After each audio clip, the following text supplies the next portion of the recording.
Hola, bienvenidos a este nuevo banquete. Bueno, para empezar, estoy muy feliz de ver algunos rostros conocidos. Qué bueno que se animaron otra vez a venir. Alberto, hola, ¿cómo estás?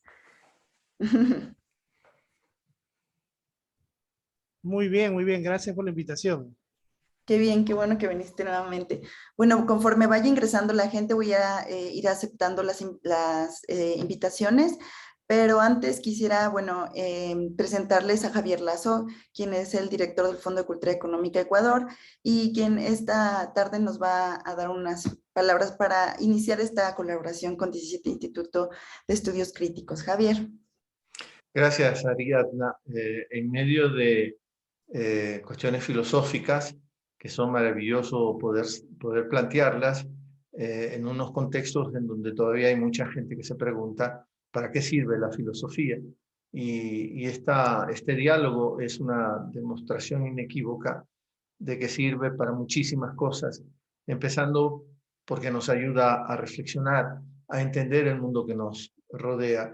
Yo quiero agradecerle al instituto, al 17 instituto, no sé si lo digo en su orden, que es un instituto que nos ayuda a hacer estudios críticos precisamente en muchísimas áreas.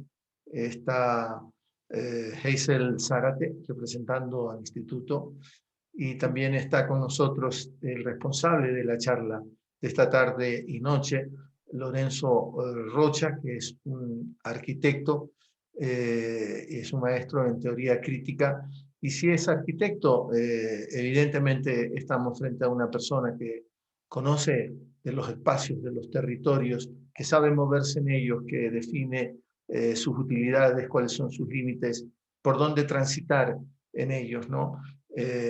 Ahora esto de los territorios todavía es muchísimo más importante porque, por ejemplo, hay un cierto discurso del feminismo que respeto muchísimo, que también habla de los territorios y el cuerpo humano como un territorio. Así que es para nosotros realmente placentero el Fondo de Cultura Económica, la subsidiaria Ecuador, organizar estos encuentros y darles a todas y a todos, tal vez debería decir a todes, la más calurosa bienvenida a estas conversaciones que nos animan, que nos ponen vigentes, que nos da también mucha alegría, porque plantean una serie de interrogantes y de reflexiones como debe de ser, ¿no? Ad infinitum. Así que, Hazel, Lorenzo, muchísimas gracias por estas complicidades en las que nosotros también somos cómplices, ¿no? Como Fondo de Cultura Económica Subsidiaria Ecuador y, por supuesto, reitero esa bienvenida a todas las personas que están participando en este encuentro, Ariadna. Gracias, Javier. Bueno, ahorita vamos a cederle la palabra a Hazel para que nos hable un poco acerca del 17 Instituto de Estudios Críticos, para quien no conoce esta importante iniciativa a nivel Latinoamérica. Y bueno, Hazel, por favor, compártenos. Muy buenas tardes, muchísimas gracias por esta invitación. Pues encantadas aquí de estar en el 17 y en el Fondo de Cultura Económica de Ecuador, conocer nuevos rostros. 17 Instituto de Estudios Críticos está concebido como una posuniversidad entre los cruces de la academia, la parte cultural, el psicoanálisis y actualmente con 3 dispositivos nuevos, Mercado Flotante, Critical Switch y Mutual. Es una red social donde nos podemos reunir para tener más contacto hacia el pensamiento crítico. Nos parece sumamente importante estas nuevas formas de contactarnos, de conocernos y que se puedan abrir espacios, especialmente en conjunto con un espacio tan entrañable y querido pues para 17 como es el Fondo de Cultura Económica y poder estar aquí en Ecuador. Les cuento que una parte académica de 17 está muy centrada en tener diferentes áreas de estudio y una de ellas es una área nueva que estamos abriendo que es la denominada estudios territoriales.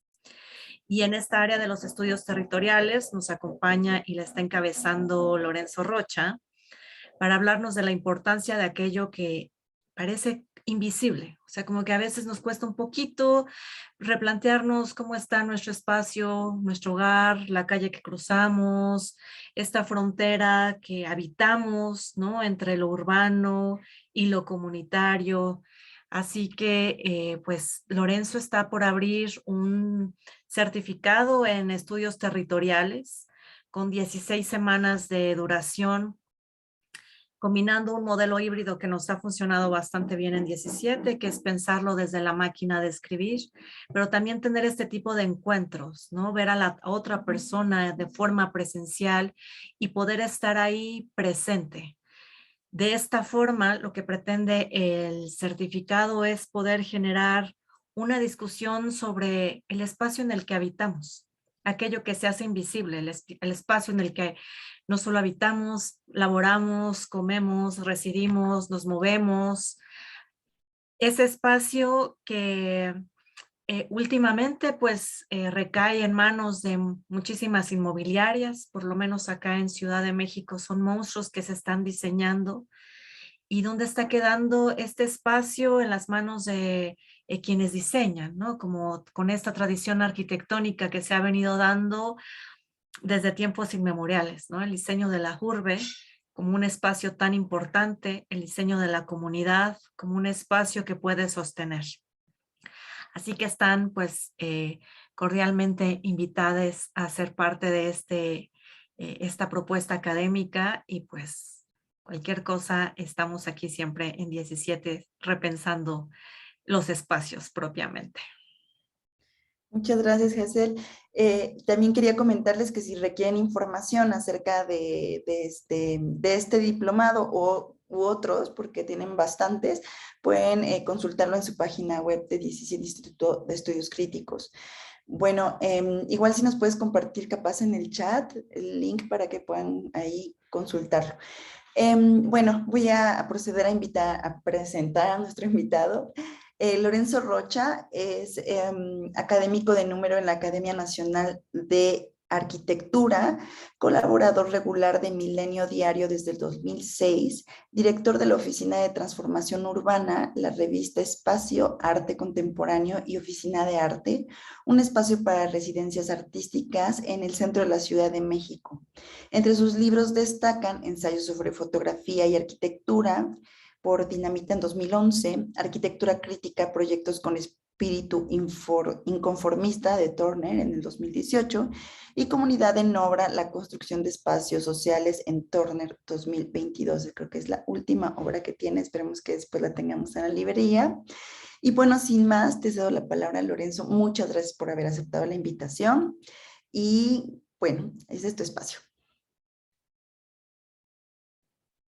Bueno, en primer lugar, les quiero decir que tengo mucha ilusión de reunirme con ustedes a hablar de lo que a mí me interesa y con suerte podría ser que también a ustedes les interese estos mismos temas, porque digo que no solamente me interesa, sino que me apasiona, en particular en las ruinas.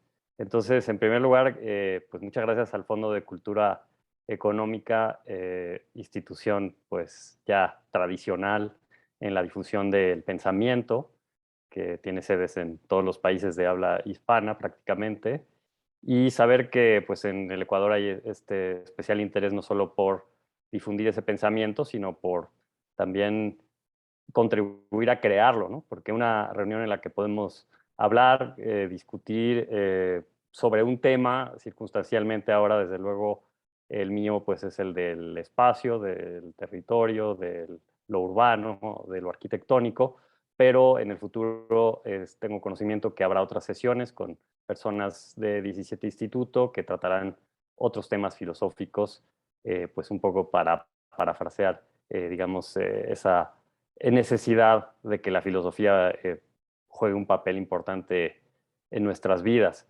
Yo nunca he estado en Quito, sé que es una ciudad pues, muy interesante, sobre todo tengo noticias de la Bienal que se lleva a cabo allí sobre el hábitat, organizado por la Organización de Naciones Unidas. Y pues bueno, por ese evento en particular, su ciudad pues tiene una gran importancia en el pensamiento urbano y arquitectónico a nivel mundial por las cuestiones que se han discutido en ese foro en específico. Y bueno, y también he escuchado acerca del Ecuador en general como, bueno, pues un país muy, muy interesante. Sobre todo mis amigos peruanos me cuentan que ellos les encanta ir al Ecuador, a la playa y bueno, y a disfrutar de todos los placeres que hay en ese país que yo espero conocer en un futuro no muy lejano. Bueno, pues también quiero mencionar el trabajo de enlace que Hazel Zárate ha venido haciendo para poder eh, concretar esta experiencia, porque bueno, conlleva, lo que ustedes ven es ya solamente la conclusión de un largo trabajo de organización y pues bueno, que comienza con esta charla, pero que va a tener, como les decía, un seguimiento pues en los siguientes meses que creo que va a ser muy benéfico para todos quienes participen. Así que bueno, pues yo voy a empezar con el tema que a mí me interesa, el tema que me ocupa, que es pues, como dice el título del texto que les he compartido como enlace a esta charla, es habitar el mito. Esta es una idea, asumiendo que ustedes ya lo han leído, pues no voy a ir a enlistar ni a repetir lo que está escrito en el texto, salvo un par de pasajes que creo que son interesantes para detonar una discusión con ustedes. Esta charla quiero que sea muy participativa, quiero que todos ustedes que tengan dudas, ideas o cuestiones que quieran aportar a la discusión sobre la cuestión de los mitos y de las ruinas, pues que lo hagan aquí y pues yo solamente voy a tomar unos 45 minutos de su tiempo para hacer esta exposición, sobre todo para intentar aportarles cuestiones que no están en ese texto. Así que voy a comenzar con decirles de dónde viene mi pasión por las ruinas. Se remonta al tiempo cuando yo era estudiante en la Facultad de Arquitectura de la Universidad Nacional Autónoma de México, en el cual, digamos, tuve un colega al que no he visto desde entonces, porque me parece que se mudó a otro país, pero que además tampoco estudiaba en la Universidad Nacional, sino en la Universidad Iberoamericana, pero que teníamos pues muchas cosas en común y muchas buenas discusiones acerca de la arquitectura en general, y que me regaló en 1996 su tesis de licenciatura, la cual lleva el título Construir sobre abandonado. Este arquitecto se llama Pablo León de la Barra. Me parece que ahora, de lo que Google me puede decir de él, pues es un curador de arte bastante renombrado y que vive en Inglaterra.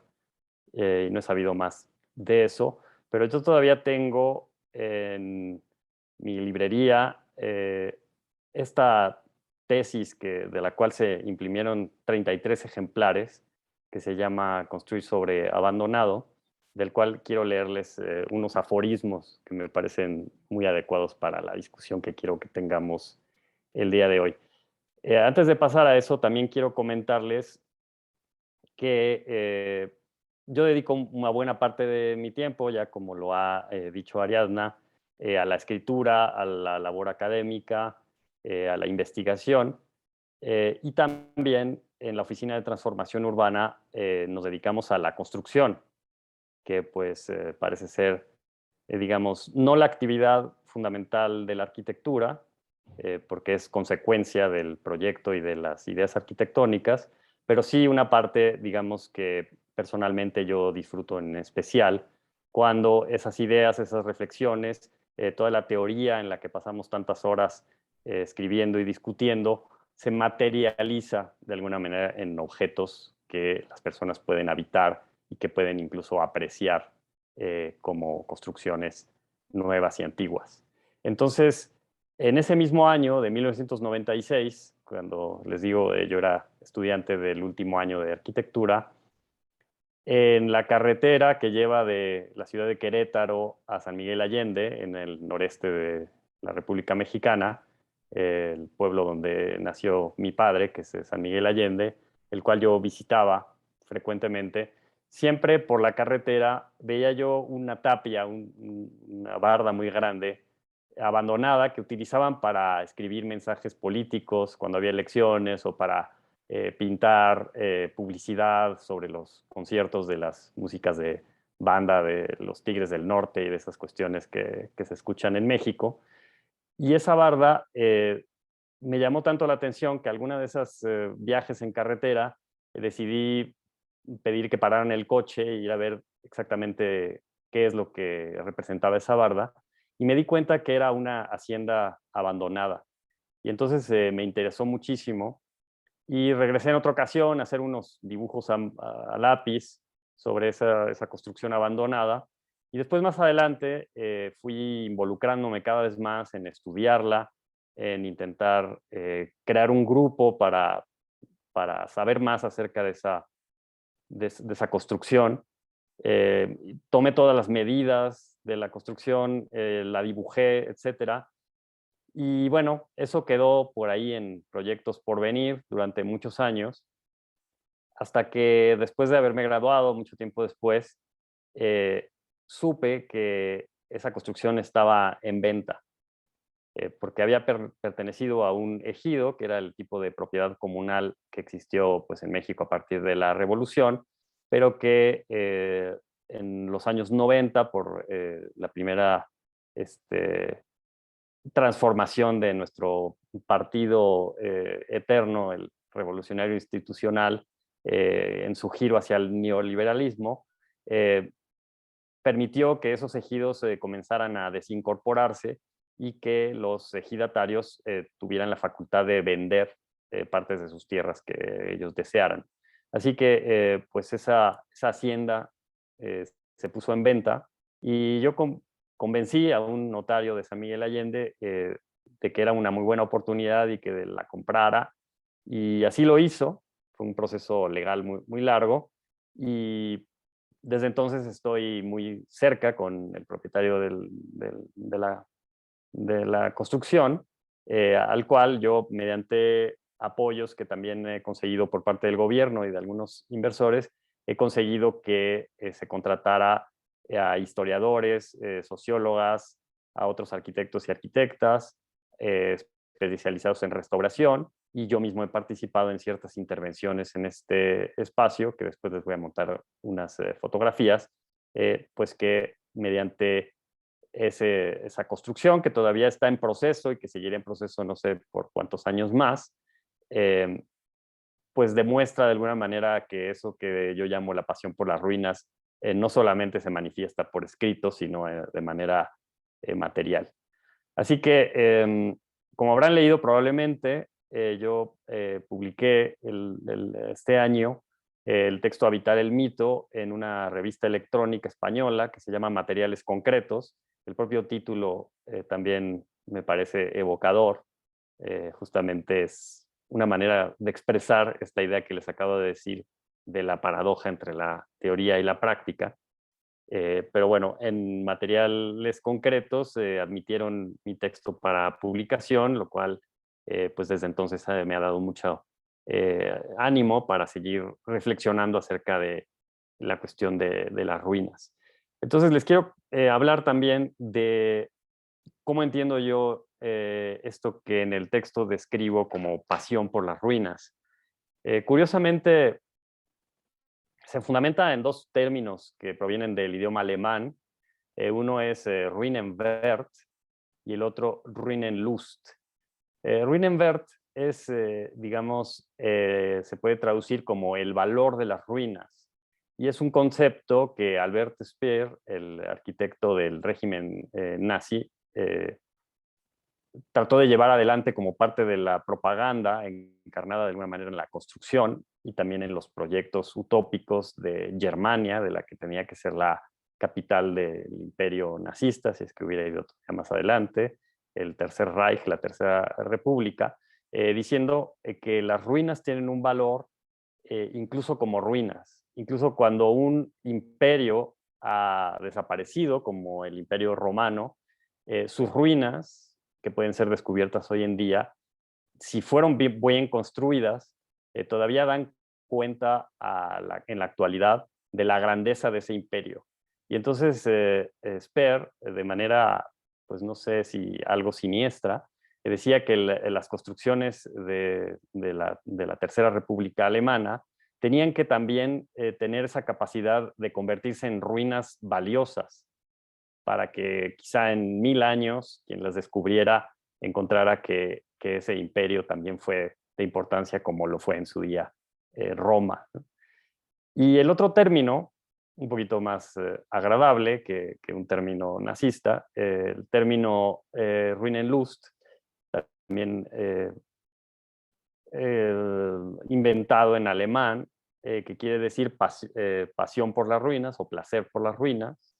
Es, digamos, la sensación que los arqueólogos alemanes, que por cierto son, pues, en la época del siglo XVIII, pues prácticamente los primeros arqueólogos junto con los ingleses, que incluso se les llamaba egiptólogos, porque son los que fueron a explorar las ruinas egipcias, y que experimentaban este placer cuando encontraban alguna ruina, algún tesoro escondido, jeroglíficos, lo que encontraban en sus excavaciones, en sus primeras excavaciones arqueológicas, y que pues hoy en día se ha llevado al extremo, como probablemente habrán leído en ese texto que les compartí, de pues de existir una gran cantidad de literatura, en particular el libro Pleasure for Ruins, de Rose Macaulay, escrito en 1953, que es un libro fantástico, parte ficción y parte ensayo, que habla de pues de nuevo, este placer por las ruinas. Después de eso se han organizado también exposiciones de arte. Al final, las ruinas tienen una relación muy estrecha también con el interés de los artistas plásticos y los fotógrafos, los pintores, etcétera, por el misterio que encarnan. Recientemente, hace apenas unos 5 años, en la Galería Tate Modern de Londres, hubo precisamente una exposición que llevaba como título Ruin Lost, que es la traducción al inglés del término alemán que antes les explicaba, en el cual, visitar esa exposición pues me inspiró a mí todavía más a la investigación sobre las ruinas. Así que sin mucho más que decir, voy a proceder a leerles, extraído de este libro que conservo, que les digo, se llama Construir sobre Abandonado, la tesis de licenciatura de Pablo León de la Barra, escrito en 1996, que contiene 43 aforismos sobre las ruinas que voy a leer textualmente. 1. Las ruinas son la memoria deconstruida.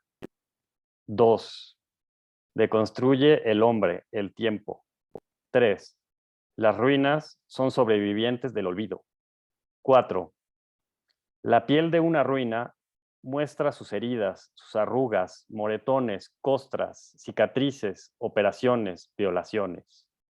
5. La piel cuerpo es el mapa de lo vivido, de los usos y de los abusos. 6. Lo que más me gusta de una ruina es que es una ruina. 7. Una ruina es dueña del tiempo. 8. En una ruina el tiempo es otro, entre paréntesis, el de la ruina, el del deterioro. 9. Dentro de una ruina el tiempo queda suspendido, entre paréntesis, el tiempo es el de la memoria. 10. Si el edificio no era hermoso, como ruina sí lo será. 11. Ni la belleza ni la inteligencia son condiciones para que un edificio se salve de ser crucificado. 12. A la ruina la erosiona el tiempo. 13. La erosión confunde, mimetiza a la ruina con su entorno. 14. Las ruinas tienen algo de prohibido. 15. Nos gustan las ruinas porque no son la casa del hombre. 16. Las ruinas son inhumanas, entre paréntesis. El hombre ya no vive ahí. 17. La ruina es casa de la soledad. 18. Las ruinas son casas del silencio. 19.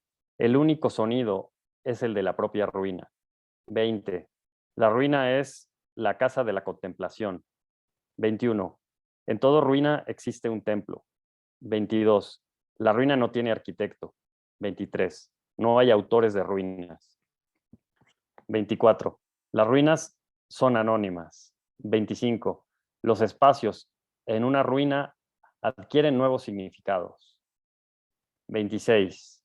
El espacio en la ruina se relaciona de maneras nuevas e insospechadas, no solo con otros espacios, sino con el cielo mismo. 27. Las ruinas están vivas. 28. Una ruina llora, suda, grita. 29. La ruina es una muestra de la fragilidad de la creación humana. 30. La ruina demuestra lo frágil que es el hombre, su vulnerabilidad. 31. Las ruinas se engañan, seducen. 32. Una ruina funciona como ventana. Crean un espacio que permite ver el espacio exterior. 33. Una ruina funciona como espejo. Su vacío obliga a ver el interior. 34.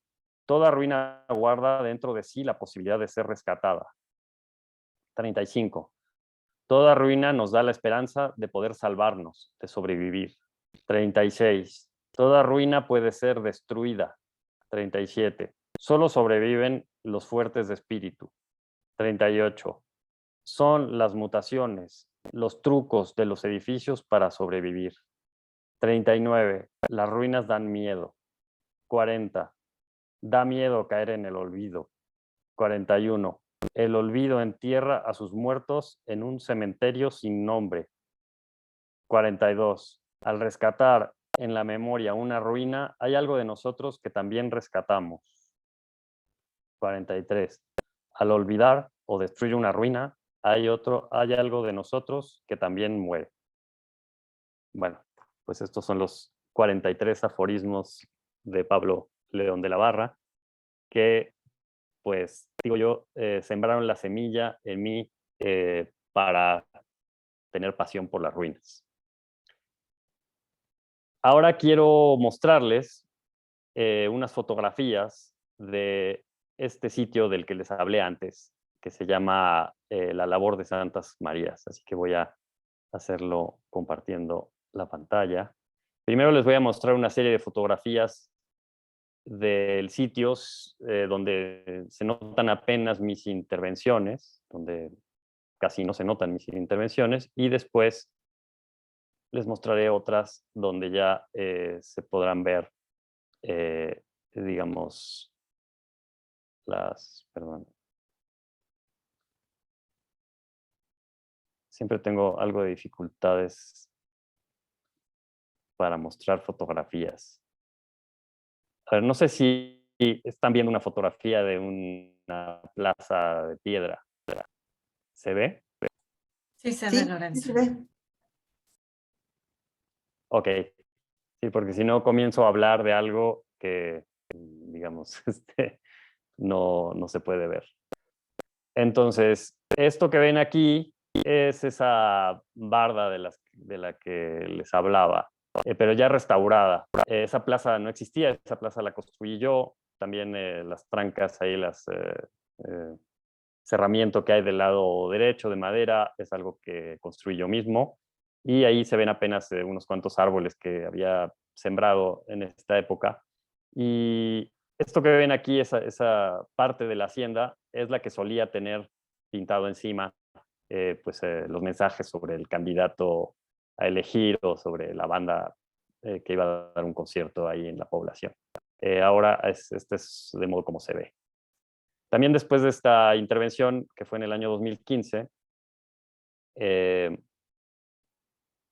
conseguí que se hiciera una iluminación de las ruinas, porque son muy visibles desde la carretera que lleva de la ciudad de Querétaro a San Miguel Allende, y de alguna manera para ayudar a visibilizar la existencia de esta hacienda restaurada, o bueno, por lo menos conservada hasta cierto punto, pues a la gente como pues una manera de que sean conscientes que ese patrimonio histórico del siglo XVII pues se encuentra ahí y todavía no tiene un uso definitivo.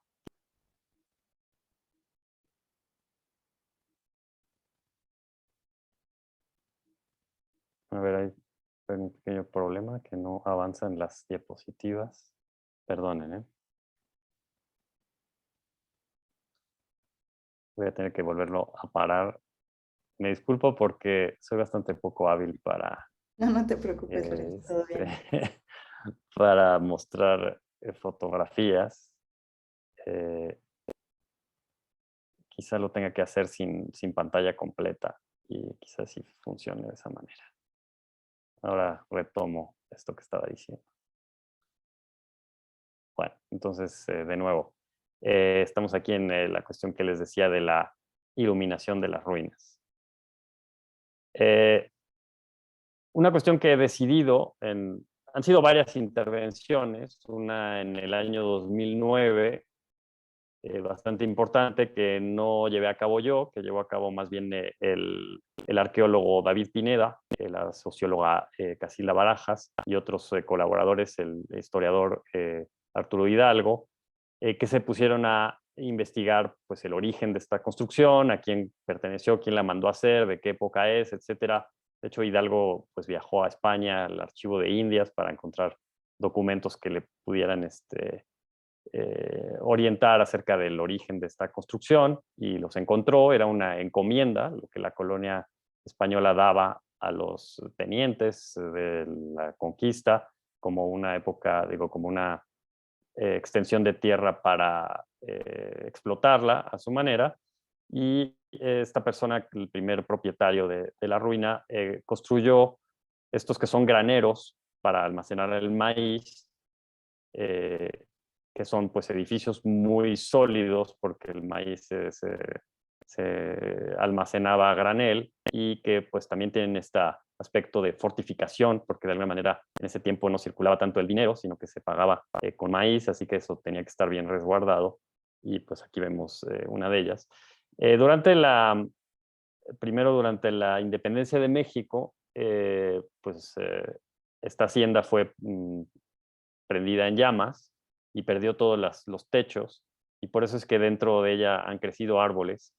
Y lo que les digo, ya en la segunda intervención que yo hice en el 2015, que les mostré anteriormente, la iluminación y esta plaza y los árboles y el cerramiento con la carretera, decidí no intentar restaurar los techos de las construcciones, cosa que además de costosa, pues no veía yo en realidad todavía una utilidad para ello, porque son más de 2.500 metros cuadrados de construcción que no sabíamos, e incluso ahora no sabemos para qué pueden utilizarse. Y también porque pues las ruinas como ruinas, al decir de mi amigo Pablo, pues son espacios poéticos. Entonces, como pueden ver, este pajar o este granero tiene un árbol dentro, carece de techo, y pues sí sobreviven esos muros, que son lo único que nos ha quedado.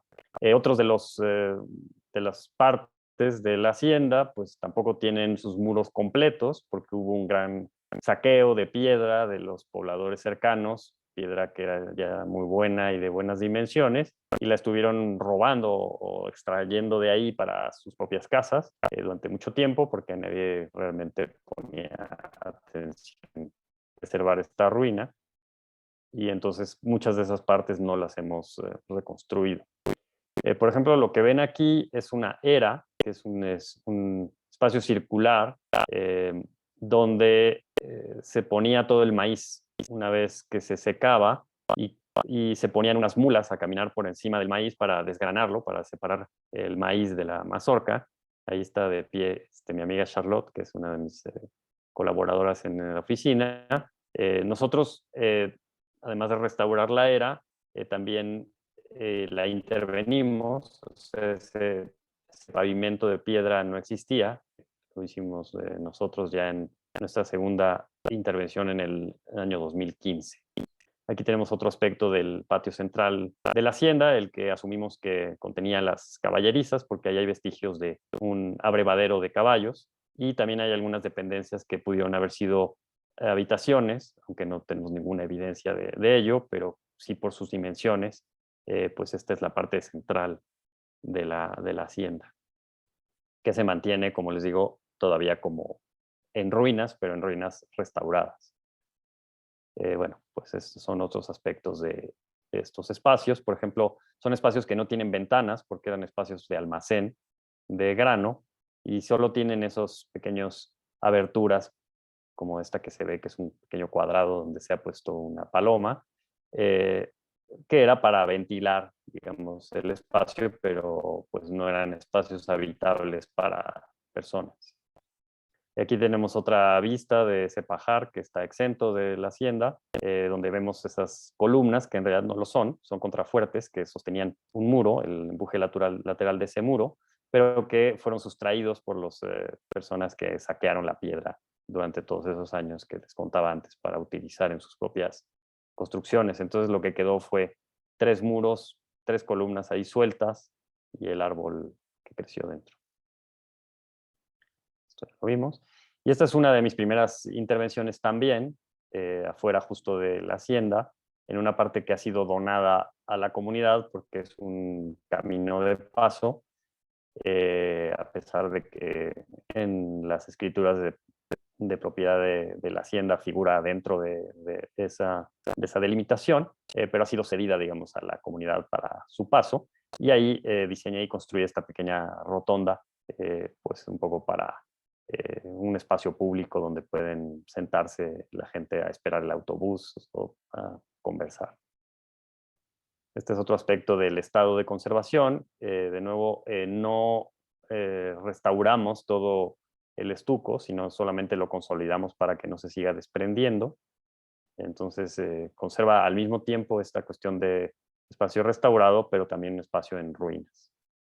Aquí hay una vista más general, desde la altura, de pues, todo el conjunto de la hacienda que acabo de describirles. Bueno, este es el espacio interior de una de esas almacenes de grano, que pues en el futuro puede tener otros usos que todavía no hemos definido, porque también requiere de una suma muy grande de dinero para poder ser intervenida. Entonces, de momento está restaurada, está estable, pero se conserva todavía como un espacio en ruinas, ¿no? Ahí estamos analizando algunas cuestiones en su día. Y son espacios que, como están ahora, parte con la naturaleza, parte con el cielo, con esta gran masa construida en piedra, pues son muy evocadores y debo admitir que por esta pasión que tengo por las ruinas, desde mi punto de vista deberían de permanecer siempre así, pero probablemente en el futuro cambien y se utilicen para otros usos, lo cual pues también es natural. Aquí hay más fotografías. Les digo, esto ya es después de la restauración, esto estaba en peores condiciones. Hicimos lo posible de alguna manera para restituirlo a una imagen más o menos original. Quitamos como 80 centímetros de tierra que se fue acumulando durante los 250 años en lo que esto ha estado abandonado, y pues ahí pueden ver también el abrevadero de los caballos que todavía existe. Bueno, ahora les voy a mostrar fotografías de la última etapa de intervención de ese proyecto, que ya fue mucho más reciente, fue en el año 2018, en el cual hice una primera intento de intervención en las ruinas para que sean habitables.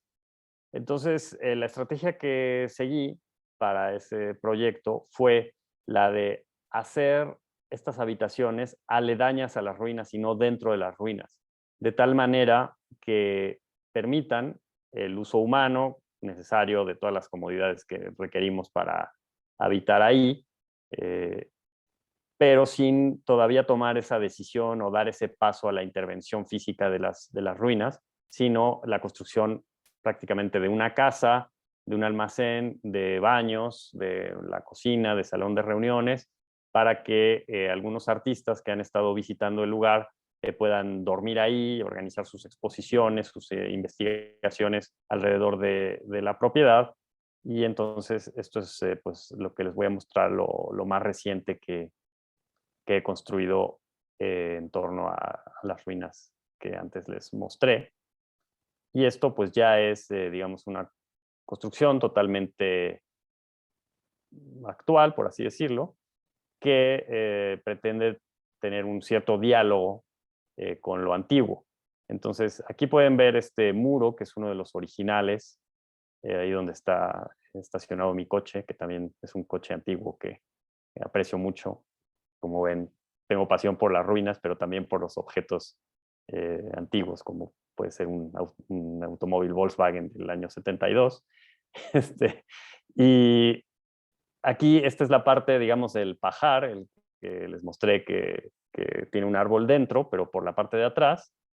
Y al lado de eso decidí construir este muro, que es un muro nuevo, de la misma piedra de todo lo demás, pero es un muro que por sus características no pudo haber sido construido en aquella época porque no existía el hormigón armado. Entonces ni el tipo de cimentación que tiene esta construcción ya la hace una construcción moderna, pero que de alguna manera pone una frontera entre esta construcción nueva y todo lo anterior para que puedan pues tener este diálogo que les estaba describiendo. Ese es el interior de la casa que he construido recientemente. Y pues aquí pueden ver que las ventanas dan directamente a la era, al corral redondo que les contaba antes, donde solían desgranar el maíz.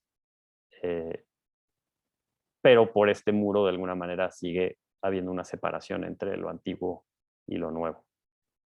Aquí vemos ya, digamos, totalmente el interior de esta nueva construcción que tiene este gran patio, estas terrazas que también son las circulaciones y que pues, alberga todas las funciones debajo de este techo de alguna manera de forma prismática que ahora verán más a detalle.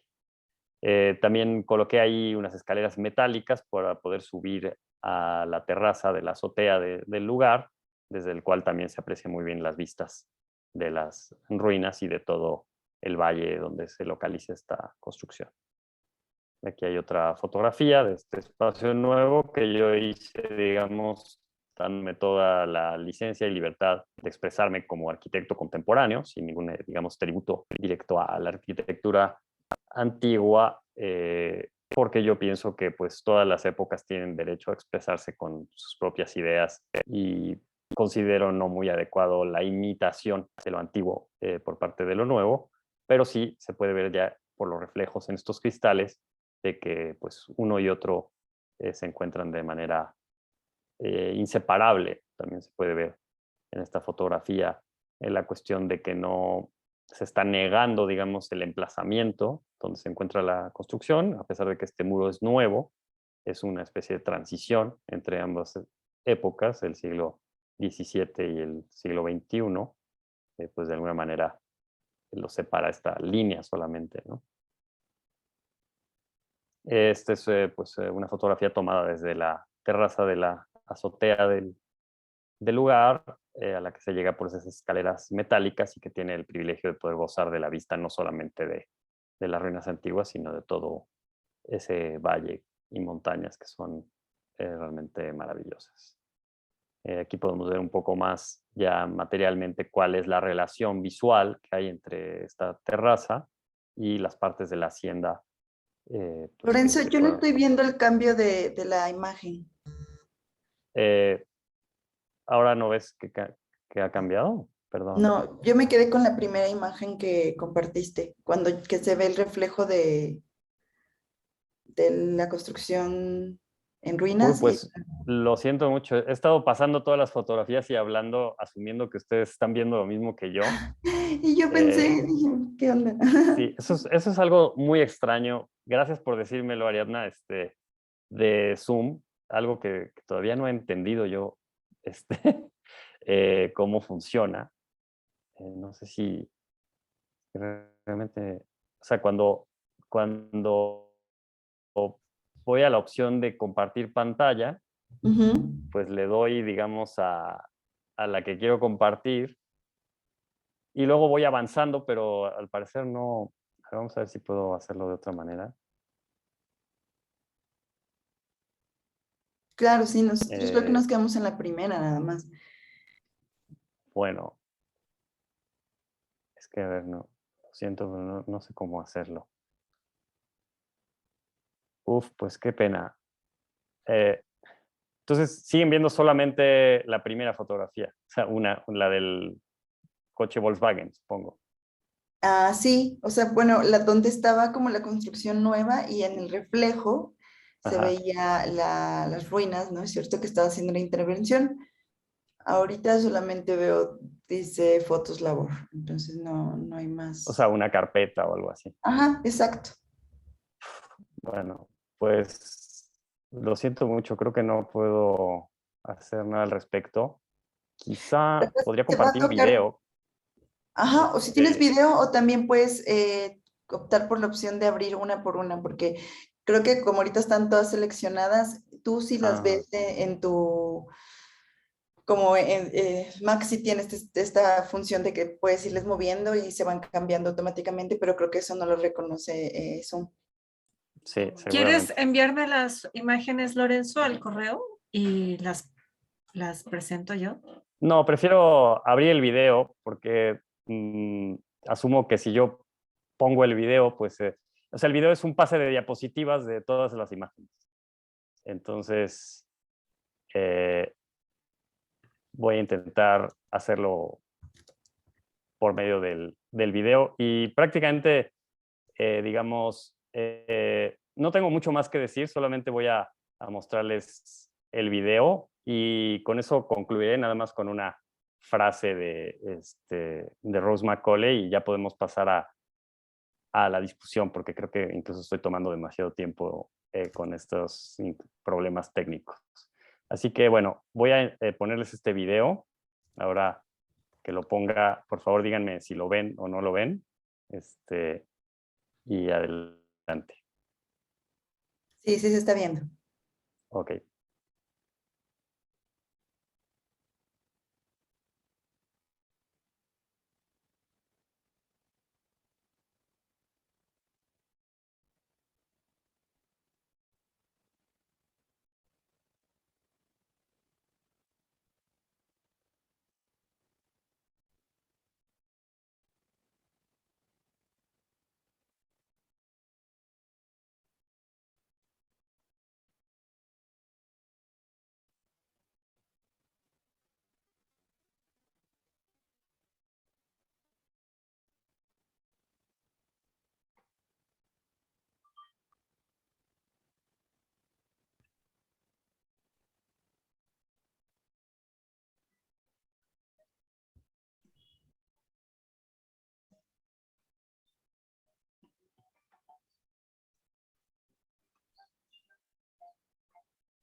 Claro, sí, ahora sí se vio todo completo.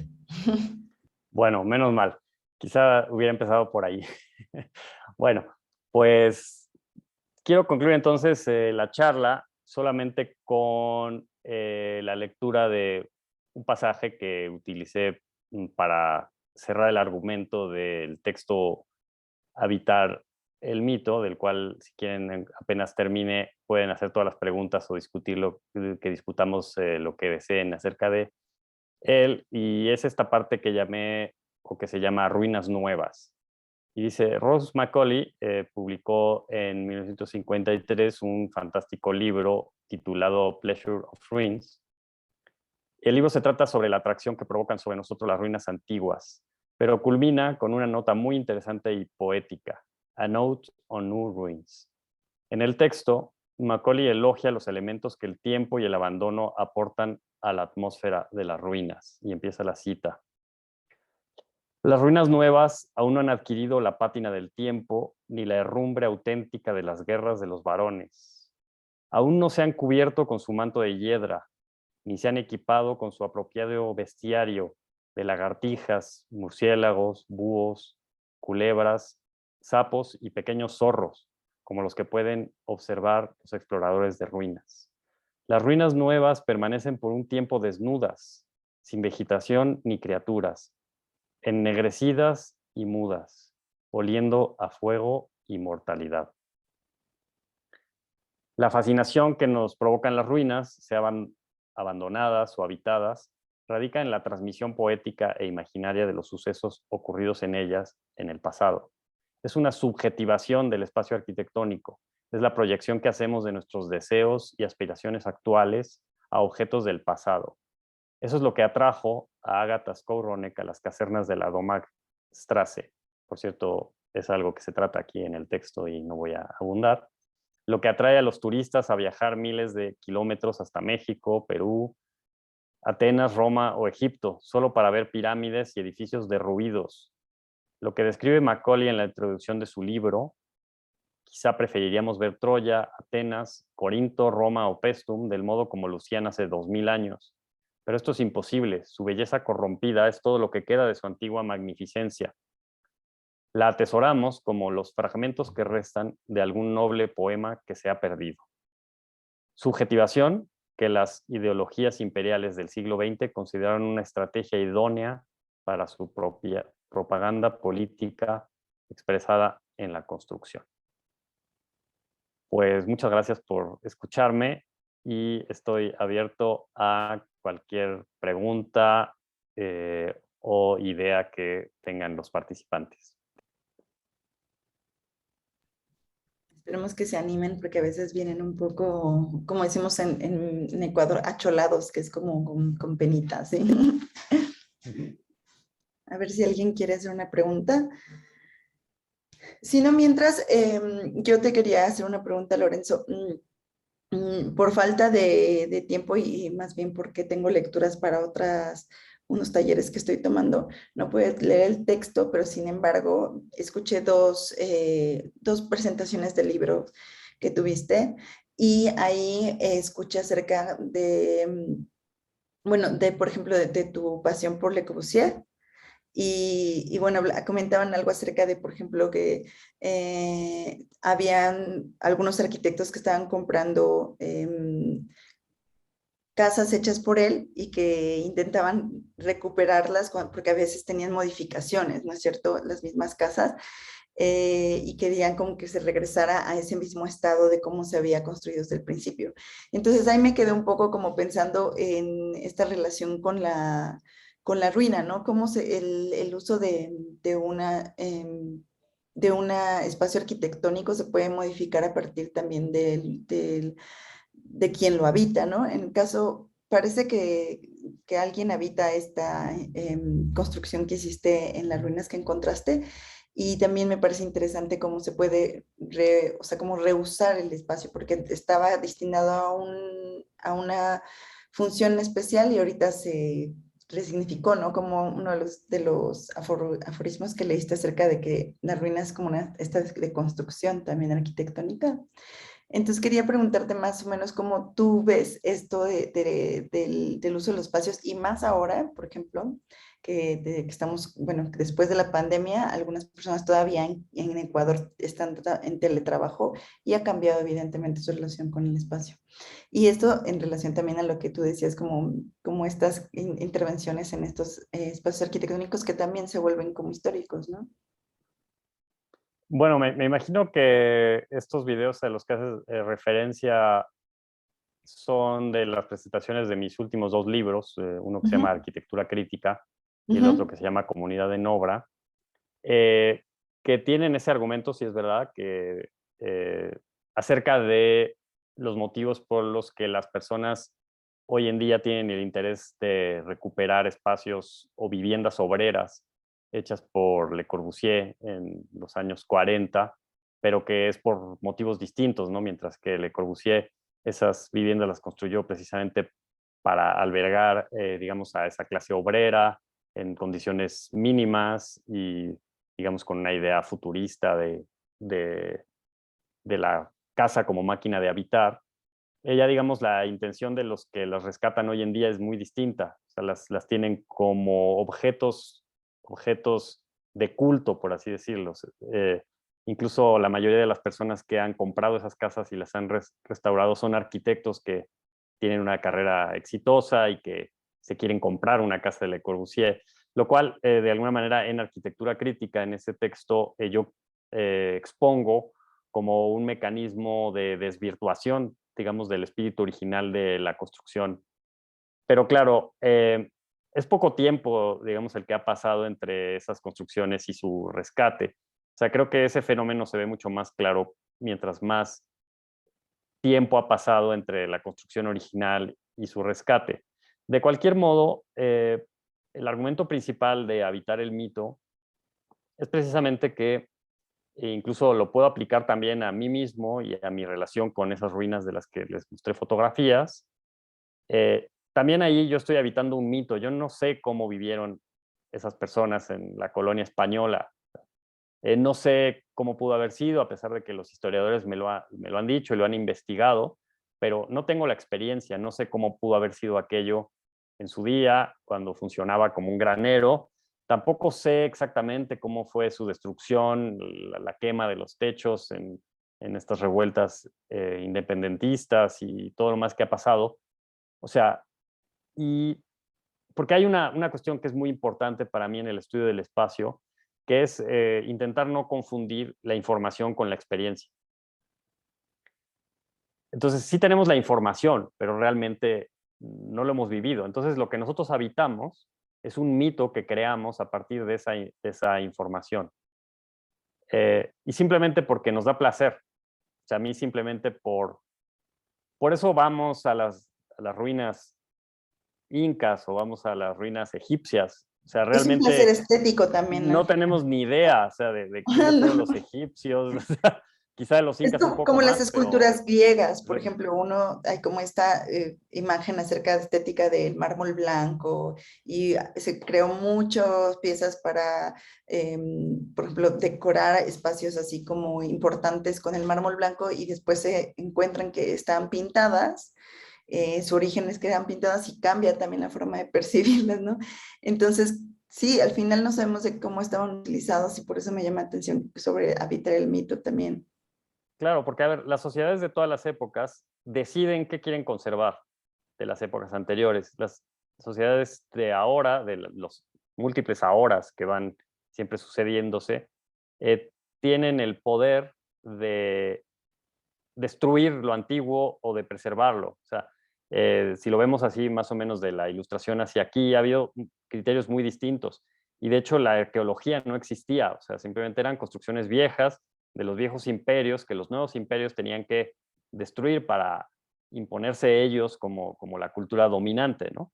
Entonces, también la percepción incluso de las construcciones antiguas ha cambiado en las distintas épocas y tampoco tenemos la conciencia plena de cuál es esa manera como nuestros ancestros vieron las ruinas, porque de repente dice uno, ¿cómo es posible que esa hacienda haya estado abandonada 250 años? ¿No? Pero que también hasta algún punto nadie en realidad tomó la decisión de destruirla completamente y utilizar ese terreno para sembrar más maíz o para un taller de coches o para alguna otra cosa así. O sea, de una forma u otra existe un significado de esas ruinas que yo sí conozco en el pueblo específico donde están, porque tiene solo 4,000 habitantes y las sociólogas que trabajaron conmigo entrevistaron a mucha gente para preguntarles cuál es su percepción de eso.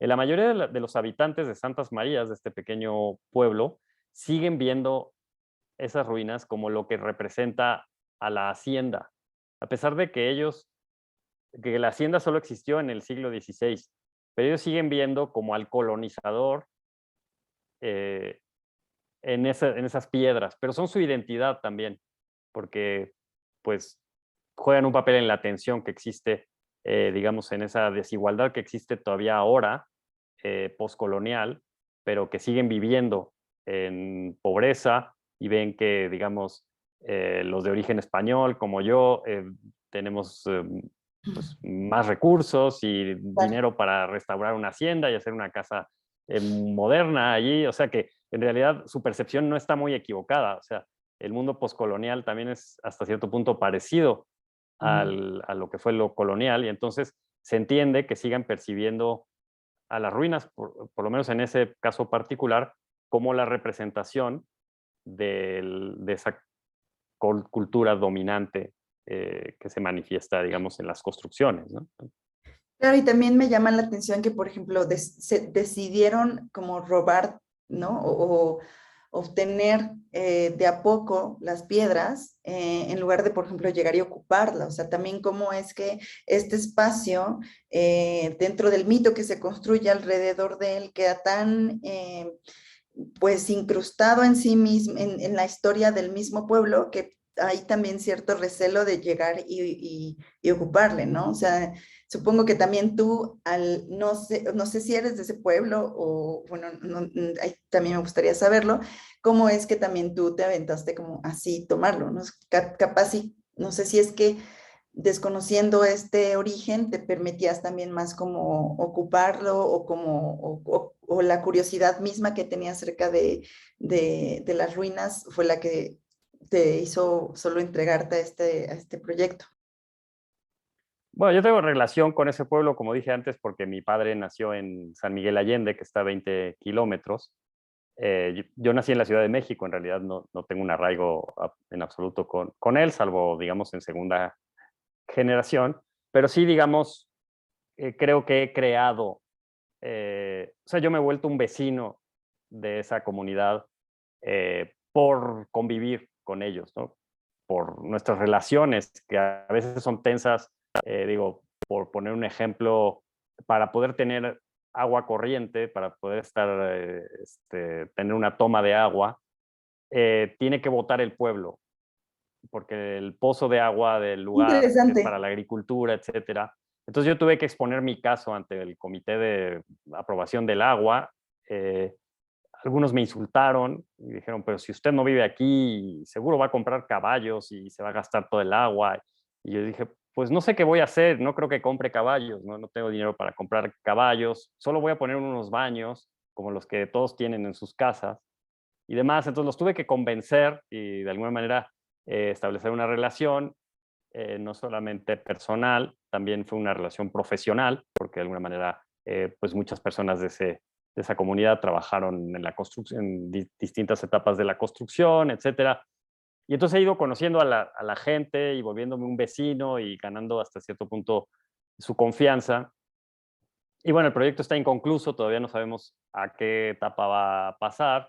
Queremos que sea un centro cultural, queremos de alguna manera abrirlo un poco al público, etcétera, pero pues todavía no tenemos un programa definido ni los recursos para hacerlo. Entonces, de momento, pues lo que hay son visitas de artistas que se quedan ahí unas semanas, por lo que ustedes saben de que me dedico también a gestionar residencias artísticas en la Ciudad de México. Entonces hay una conexión entre las sedes de las residencias artísticas de aquí de la Ciudad de México con esta otra que está a 200 kilómetros de la ciudad.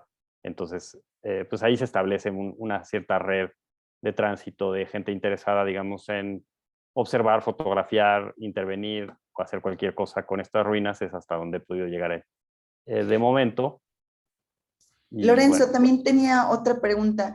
Mientras estabas haciendo tu presentación, me llamó mucho la atención porque tengo entendido que hay como claro, como esta especulación acerca de cómo se usaron los espacios, ¿no es cierto? Porque al fin y al cabo, como bien dices, no sabemos cómo se ocupó y nosotros viajamos para conocer las ruinas. Y luego justo dijiste como esta foto que fue justo con la que nos congelamos, pero que me parecía muy interesante porque era la foto como de los ventanales y justo en las ventanales se proyectaba, no se podía ver el reflejo de la estructura de las ruinas. Y comentaste acerca de esta decisión, ¿no? A conciencia de que como que la estructura arquitectónica o la arquitectura en sí más bien refleje su propia época. Y bueno, conozco que hay como también desacuerdos en eso, ¿no? Como que algunas personas, algunos arquitectos dicen, no, hay que respetar como que y adecuarse mucho a lo que tiene el espacio arquitectónico hecho ruina. Y me gustaría que profundizaras más un poco en eso. Por qué es para ti importante mostrar también como esta diferencia de tiempos o de actualidades, como dices, ¿no? Que se van entrelazando? Bueno, en general es una cuestión bastante más compleja de pensar en ella solamente, o por lo menos como yo la abordo, como una dicotomía entre lo antiguo y lo moderno solamente, ¿no? O sea, yo lo pienso más bien en la actualidad como un tejido que se compone de todo lo que hacemos ahora y todo lo que pues nos llega del pasado, pero está tejido, no está separado. O sea. Entonces, eh, o sea, esa complejidad también tiene que ver con, digamos, con el campo social, porque, a ver, parece que la arquitectura solamente son las formas, pero las formas son el resultado de las necesidades sociales. O sea, una necesidad social se puede convertir en una forma arquitectónica, pero en muchas distintas, pero aunque esa necesidad social solamente sea una. Es como decir, la necesidad social de escuela es esa necesidad social, pero escuelas hay escuelas de muchas formas, según tantos arquitectos o arquitectas haya, así de escuelas distintas habrá, pero la escuela es una escuela, ¿no?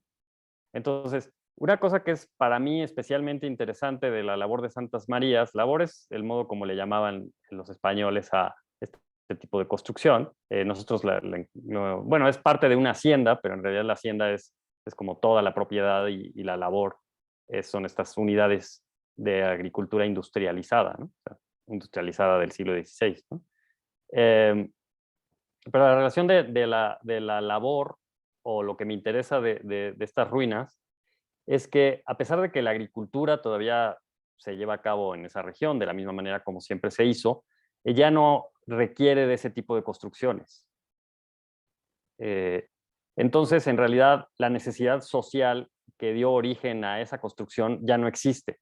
Solo existe la construcción. Es como la construcción sin su motivo, sin su propósito. Eso es lo que hasta cierto punto convierte a las cosas en ruinas. O sea, por decir, una pirámide teotihuacana, ¿no? El culto al sol. Pues el culto al sol, esa necesidad social ya no existe, solo existe la pirámide.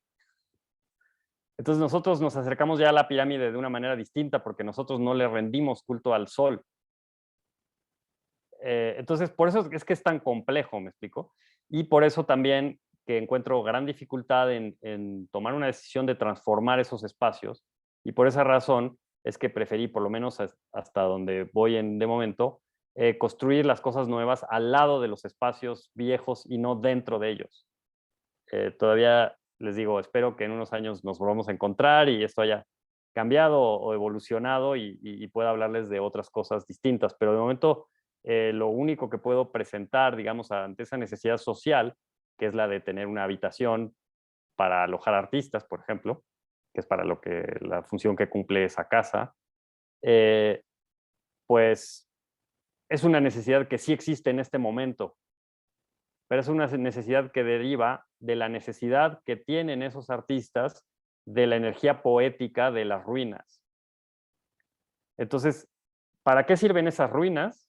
Pues para alimentar la poética de los artistas, de momento. Ya no sirven para almacenar maíz, ni para separarlo de la mazorca, ni van a volver a servir para eso jamás en el futuro. Entonces, pues ahí vuelvo un poco de lo que dice mi colega Pablo León de la Barra, ¿no? Me gustan las ruinas porque son ruinas. Lindísimos además esos aforismos que nos pudiste compartir. No sé si alguno de los que están conectados quieren hacer alguna pregunta, sino para ir cerrando la sesión. Y bueno, primero agradecerles mucho por haberse conectado, a ti Lorenzo por toda la paciencia y por estar abierto a este tipo de encuentros, y al 17 Instituto por también estar aquí con esa complicidad para poder gestionar estas actividades. Sandra, por favor, puedes prender tu micrófono, con gusto puedes hacer tu pregunta. Hola, buenas tardes. Yo a partir de lo que has venido diciendo me llamó la atención esta cuestión que al final que decías de la necesidad. ¿Cuál crees que sería la necesidad actual de tener ruinas? ¿Por qué necesitamos las ruinas? Pues en resumen, o sea, de nuevo es algo que no puedo responder solo de una manera porque son fenómenos muy complejos que tienen muchos ángulos, ¿no? Pero si puedo decirlo brevemente, es precisamente la necesidad que tenemos ahora de habitar los mitos. O sea, para nosotros, todo el pasado es un mito, es algo que nos ha sido contado por los historiadores y que se nos presenta, entre comillas, con evidencia de que haya sucedido, pero que, como decía antes, no es una experiencia, es solamente una información, que además, según pues el punto de vista, esa información también va cambiando. Y casi toda la información generada por los historiadores también tiene una influencia de la, pues de la clase dominante, digamos, que manda a hacer esos estudios, ¿no? Por eso, de alguna manera, en el texto que les compartí de Habitar el mito, esa, digamos, atracción que de repente una fotógrafa, no sé si lo leíste, pero te lo voy a contar brevemente, una fotógrafa polaca tuvo por unas casernas de la Luftwaffe, de la Fuerza Aérea Alemana de la época nazi, que habían pasado por varias etapas, pero que después se abrieron, el Ayuntamiento de Múnich los abrió para que fueran residencias artísticas precisamente. Y esta amiga mía, Agata Skowronek, pues habitó ahí durante un tiempo, tomó fotografías, y entonces ella cuenta su experiencia de manera bastante poética y romántica y dice que un día que estaba lavando los trastes atrás de un plato encontró una esvástica. Y entonces también el mito de los nazis y de sus construcciones, ¿no? Nosotros no supimos cómo fue aquello, ¿no? O cómo la gente de ese momento percibía a ese gobierno, a ese ejército, etcétera, que ahora pues es así como algo que nos da mucho miedo, etcétera, ¿no? Probablemente en su día pues no sé, eran admirados por el pueblo, bueno, no sé cómo haya sido, ¿no? El caso es que si una caserna perteneció al ejército alemán en los años 30, después de la derrota de ese ejército, perteneció a los americanos que ocuparon la ciudad, después a las Naciones Unidas, etcétera, después al Ayuntamiento de Múnich que decidió abrirlas para que la gente fuera a vivir ahí, etcétera.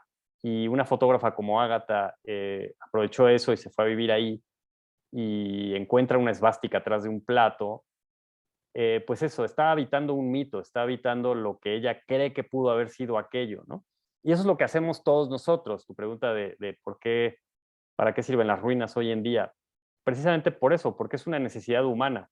O sea, la necesidad social que tenemos de sentirnos en contacto con nuestros ancestros muy remotos, o sea, de los años 30 o del siglo X. O sea, es una necesidad humana. No podemos borrar las huellas del pasado porque de alguna manera pensamos que nuestra identidad actual se fundamenta, por así decirlo, en que existió la cultura teotihuacana, la cultura inca o los egipcios, o también que pues, los nazis o los soviéticos, o no sé, todos esos mitos, ¿no? Y las construcciones, finalmente una de las funciones de la arquitectura, después de que ha pasado la necesidad social que la origina, las construcciones o los vestigios en ruinas o los vestigios antiguos, pues ahora adquieren esa función de ser especie de textos que podemos leer, donde podemos sentir o experimentar en los espacios que habitaron esos ancestros o esas personas de la antigüedad.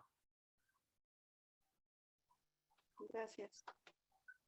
¿Considerarías entonces, nada más para cerrar, que las ruinas son mitos? ¿Dijiste textos? Perdón, es que no te escuché. Son mitos, tú me decías que son, al final decías que son textos, entonces por eso te decía, ¿podrías considerar que las ruinas son mitos? No, las ruinas no son mitos, las ruinas son de lo más concreto, son piedras, ¿no? Mira, te voy a ayudar, no sé, con una frase que justamente está en ese texto que les recomendé, de el filósofo alemán Hans Jonas, y que creo que explica mucho mejor de lo que yo puedo esta cuestión. Dice, es justamente a través de la palabra dejada por otros que conocemos la mayor parte de las cosas y las cosas distintivas de la humanidad pasada. Un conocimiento que adquiere luego una mayor corporalidad a partir del estudio de los edificios, los artefactos y las imágenes. Las palabras dicen más que las piedras, si bien en ocasiones estas pueden denunciar las mentiras de aquellas. Esto lo escribió Hans Jonas en el libro El principio de responsabilidad, escrito publicado en español en 1995. Entonces hay una relación entre las palabras y las cosas, por así decirlo, las cosas construidas, que entre las dos, de alguna manera, una desmiente a la otra o una complementa a la otra. Entonces el relato histórico, de alguna manera, viene complementado por esas construcciones entendidas como documentos, como testimonios o objetos que provienen de esas culturas y que de alguna manera pues, nos dan fe de que, en primer lugar, sí existieron, y en segundo lugar, pues de objetos físicos que no están muy susceptibles a ser interpretados, porque son objetos muy concretos. Ok, gracias. Muchas gracias, Sandra, por tu pregunta. Bueno, creo que cerramos la sesión. Nuevamente, muchas gracias, Lorenzo, Hazel, por estar aquí. Y el video, bueno, se va a quedar grabada esta charla, este banquete. Vamos a subirlo por YouTube y les enviaremos también el link por email a las personas que se inscribieron. Y bueno, nada, muchísimas gracias y que tengan muy buena tarde. Pues gracias al Fondo de Cultura Económica, a Ariadna, a Javier Lazo, a Hazel por todo el trabajo invertido aquí y a los participantes que nos escucharon por su tiempo, su paciencia. Espero que nos encontremos en un futuro próximo. Muchísimas gracias. Linda noche.